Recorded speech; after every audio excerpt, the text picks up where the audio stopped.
In programma domani sera al Teatro Costa Bianca di Realmonte alle 21:30 il reading La Trinacria è femmina, le donne qua sono come le lupare.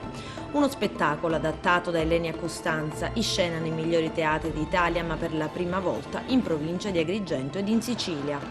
Che significa reading? Che spettacolo si devono aspettare le persone?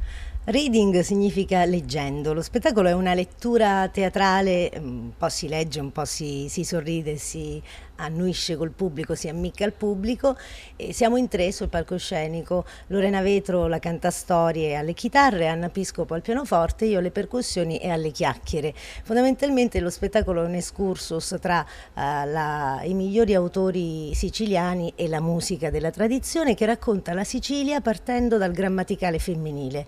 A un certo punto io dico la vigna è femmina, l'arancio è femmina, la mandorla è femmina e il pistacchio è femmina, perché da noi si chiama afastuca e diventa femmina come la bellezza.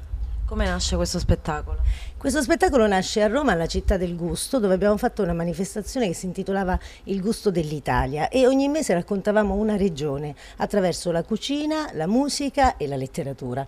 Il format era uno chef, un musicista e un attore. E è andato benissimo, però siccome non possiamo portarlo in giro sempre con la cucina e cucinare i cazzilli, le sarde a beccafico, il cannolo e tutto il resto, abbiamo una versione non integrale che racconta la Sicilia tra ironia, sarcasmo, un po' di poesia e anche un po' pizzico piccolo piccolo di dramma. Racconta molto la Sicilia, ma è la prima volta che arriva qui in provincia di Agrigento.